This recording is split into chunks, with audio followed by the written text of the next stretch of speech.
Bienvenue dans le vestiaire avec Nicolas Saint-Pierre. Du magazine The Athletic, on parle sénateur avec Julian McKenzie. Attitré à la couverture des sénateurs pour The Athletic, on lit fréquemment dans le New York Times. Également auteur du livre Black Aces, parlons franchement sénateur avec Julian McKenzie. Stars, Bruins et Kings, c'est la commande de cette semaine pour les sénateurs. Il n'y avait pas d'entraînement aujourd'hui, mais il y avait le directeur général Steve Staios qui s'est adressé aux médias. Dans l'ensemble, on n'a pas nécessairement appris de grosses nouvelles. Mais on sait une chose, c'est que la patience est quelque chose qui doit être appliqué et pas céder à la panique. Puis je pense sérieusement que dans le constat qu'on fait, c'est que l'équipe répond bien en l'absence du capitaine et c'est grandement bien adapté, Julian, à sa nouvelle réalité, là. Je veux te demander une question pour commencer, Nico. Sans regarder le classement de l'an dernier, saves-tu le nombre des victoires que les sénateurs ont eu dans leurs premières 16 matchs la saison dernière? Sans regarder. Sans regarder, là, je te dirais, là, si j'avais un guess, là, entre 6 et 7, si je me trompe pas, puis, gars, je pourrais me tromper. 6 ou 7, c'est 8.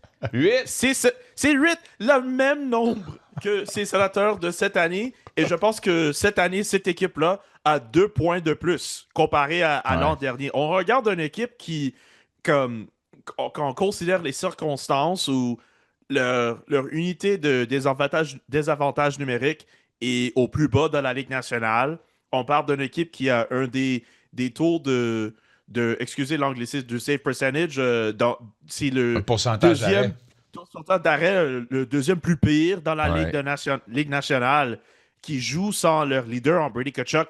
Et on parle d'une équipe qui est au 3e place aux divisions de l'Atlantique. Comme de voir la panique et de voir la demande pour le patience, c'est vraiment fascinant de voir avec ce groupe. Et je dis pas qu'on parle d'une équipe qui va se rendre aux séries et va gagner la Coupe Stanley quand même, mais c'est intéressant de voir tous les critiques qui sont passées les derniers jours, moi inclus avec leur choix de l'alignement parfois, mais de voir une équipe qui a au moins trouvé une façon à gagner des matchs, à récolter des points. Et c'était pour moi un gros takeaway du conversation on a eu avec Steve Staios ce matin, un gars qui connaît que le départ de son club n'a été pas au 100% pour lui, mais je pense pour lui, c'est un gars qui connaît au derrière de sa tête que ça pourrait être ça pourrait être worse, comme on dit en anglais. Ça pourrait être plus pire pour son club. Mais de le voir dans une position des séries aux 3e place dans l'Atlantique, quand on considère le tout avec ce club, comme c'est pas mal quand même. Ben, c'est très positif. Mais moi, la statistique qui ressort le plus, qui pop le plus, pardonne-moi l'expression, c'est bien et bien l'offensive à 5 contre 5. Et encore une fois, rappelons que le capitaine n'est pas là. On est en ce moment 5e. L'an dernier, l'équipe a terminé dans je pense, je ne me trompe pas, 20e, 18e, quelque chose comme ça. Et c'était un des problèmes qu'on devait régler. Ouais. Je pense qu'en ce moment, là, on l'a réglé, le problème. Ça semble que ça. Et c'est un problème qui a commencé à se régler après l'équipe a obtenu Dylan Cozens puis Fabian Zetterlund dans leur équipe à la date limite l'an dernier. Alors, pour moi, quand tu mentionnes l'offensif, c'est actuellement un gros surpris pour moi parce que je pense quand même pour cette équipe, je pense que j'aimerais quand même avoir un autre attaquant si je suis Steve Staios, si je suis les Sénateurs, si je veux faire un gros run dans les séries éliminatoires, mais de voir que Drake Batherson contribue des points. Tim Stützle joue à un vraiment bon niveau, pas juste à l'offensif, mais avec ses mises au jeu. De trouver un Dylan Cozens, même au côté défensif, ça pourrait être un peu plus mieux, mais de voir que lui aussi, il récolte des points. Puis tu as trouvé un peu de succès avec des gars comme Michael Amadio dans leur position où ils jouent. Ils trouvent une façon à marquer des buts les 4 derniers matchs. Nick Cousins a trouvé des façons à contribuer. Même avec un gars comme Lars Zeller, comme ton 4e centre, quand on le trouve dans des lignes avec Fabian Zetterlund à sa droite et peut-être un Drake Batherson ou un Tim Stützle, si tu as besoin, quand tu as Curtis McDermott dans l'alignement, comme c'est fascinant de voir comment les Sénateurs ont trouvé des façons à jouer assez bien à l'offensif. On parlerait d'un différent en équipe si, bien sûr, leur défense et leur jeu de leur gardien de but était un peu plus meilleur.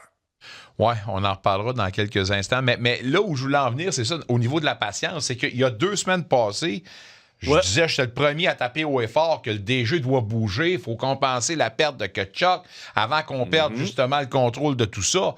Hier, dans un match de col bleu, tu as des joueurs de soutien, tous des joueurs de soutien qui ont contribué. L'effet calmant et l'effet apaisant.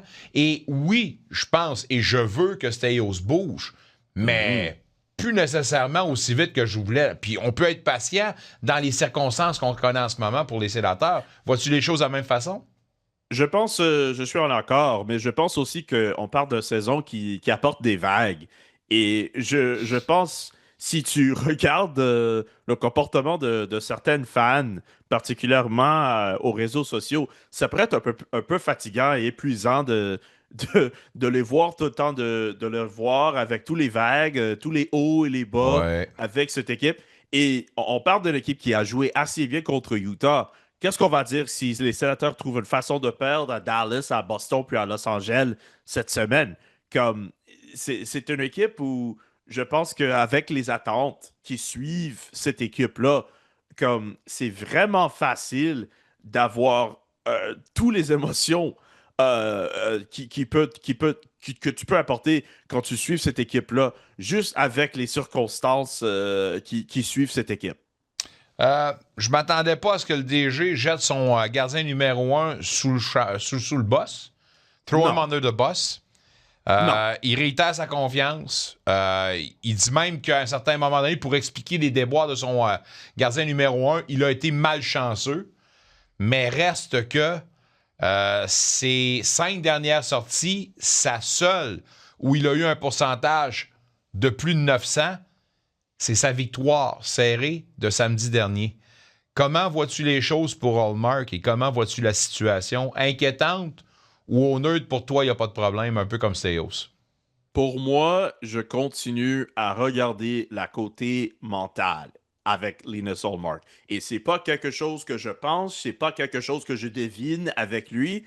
Quand on s'est parlé la semaine dernière, quand c'était moi, Bruce Carriok, Alex Adams, le tout avait le scrum avec lui.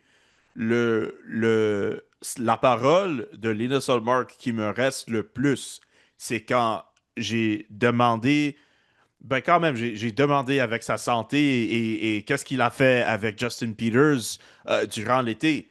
Et quand Linus Hallmark a dit comme hey, c'est plus ce que se va avec ma tête comparé au côté physique, comme c'est pas quelque. Je veux dire, juste pour stresser un peu, comme je parle pas d'un gardien de but que le tout est mal avec sa tête, mais de voir que le focus pour Linus Hallmark, c'est de trouver des façons à rester dans des matchs et de trouver des façons à regarder les résultats et de voir que hey, le jour prochain, le soleil va s'arriver encore et Va trouver se une lever, façon ouais.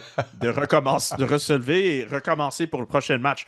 Pour moi, c'est un gros storyline pour lui comme gardien de but. On sait le niveau qu'il peut jouer pour se rendre au top pour lui-même et pour son équipe. Mais d'entendre de Steve Staios de le parler aujourd'hui, c'est un gars où, pour moi, comme on dit en anglais, c'est un vote de confidence, comme c'est quelque chose Ouais. que Steve Staios doit dire et de voir que je le crois quand il dit que il a comme lui et son équipe, ils ont du faith sur son gardien de but. Mais quand même, je pense que c'est une grosse semaine qui peut s'apporter pour lui. Et si ça ne change pas, je pense qu'on va regarder à avoir plus de départs pour un gars comme Levi Merlanen, où Ouais. on sait que le départ contre Buffalo, ça n'a pas passé bien. Mais les 2 derniers matchs pour Levi Merlanen, on voit un gardien de but qui est plus confortable, plus à l'aise devant le filet. C'est un gars où on regarde ce match contre Buffalo, c'est pas le nord pour Levi Merlanen. Et si c'est le cas, ça veut dire que Levi Merlanen, pour moi, si je suis Travis Green, c'est un gars où je dois trouver des façons à le jouer le plus. Ça sera intéressant de voir comment on va partager la tâche devant le filet. Avant de te laisser, McDermott, tu as questionné le DG à son utilité, comment il le percevait. Je pense encore une fois, étant celui qui l'a transigé, je ne m'attendais pas à ce qu'il jette encore une fois McDermott sur l'autobus. Mais il a bien dit, vous devriez poser la question aux joueurs et vous ne l'avez pas fait. Je pense que dans l'ensemble, McDermott, on doit conclure que c'est un gars très apprécié dans l'entourage du club, là. Et pour ajouter à ça, parce que je ne l'ai pas dit au point de presse, oui, j'ai déjà parlé à des joueurs dans le vestiaire. Et même quand Curtis McDermott s'est arrivé premièrement dans le vestiaire des Sénateurs, une des premières choses que des gars comme Brady Tkachuk a mentionné de lui, c'est un gars où les gars dans son vestiaire, ils aiment. J'ai parlé à un collègue, à The Athletic, Peter Buss, ce matin, à propos de Curtis McDermott. Peter Buss, on sait qu'il couvre les Rangers et les Devils et les Islanders maintenant, mais il avait un temps où il participait à la couverture des Avalanches de Colorado, où Curtis McDermott s'est gagné une Coupe Stanley. C'est un gars, dans ce vestiaire-là, à Colorado, où ils ont gagné, il aimait Curtis McDermott, ouais. Et je pense que c'est une réputation pour lui qui le suivent à des autres anciens places qui s'est joué dans la Ligue nationale. Alors, pour moi, comme quelqu'un qui essaie de comprendre un peu plus, et pas comme un négatif pour Curtis McDermott, je veux vraiment comprendre l'impact d'un joueur de ce style, son impact dans un vestiaire comme les Sénateurs. Comme le tout, j'entends des gens où je parle, c'est un gars où ils savent son rôle, ils savent quoi faire avec les joueurs dans son vestiaire, et les joueurs l'aiment. Alors, pour moi, d'entendre Steve Staios dire ça aujourd'hui, comme dans ma tête, je sais que je ne l'ai pas dit, mais je comprends pourquoi Steve a mentionné ça, mais je comprends aussi pourquoi, au moins dans mon cas, puis je regarde des fans aussi, et peut-être des autres membres du média, pourquoi on regarde un gars comme Curtis McDermott et on dit comme, c'est vraiment quoi la stratégie avec lui d'avoir un gars qui peut se rendre dans des bagarres, mais quand même, c'est un gars qui joue comme 5-6 minutes par match, right? Alors, c'est vraiment complexe, je pense. Encore là, je pense que tout joueur a son utilité et je pense qu'il a définitivement une force tranquille, on va le dire comme ça. Voyons maintenant si on va pouvoir augmenter son temps d'utilité. J'en doute, mais on verra bien. On te lit évidemment de façon récurrente dans le magazine The Athletic. Il y a un très bel ouvrage, un livre qui s'en vient au mois de février, Black Aces. Ça va être un auteur, ma foi, superstar en Amérique du Nord bientôt. Pour l'instant, on va se vanter de l'avoir avec nous autres. Ah, c'est un gros mot, mais you deserve it, buddy. On s'en reparle plus tard cette semaine. Salut, mon chum. Un retour sportif 100% local dans le vestiaire avec Nicolas Saint-Pierre.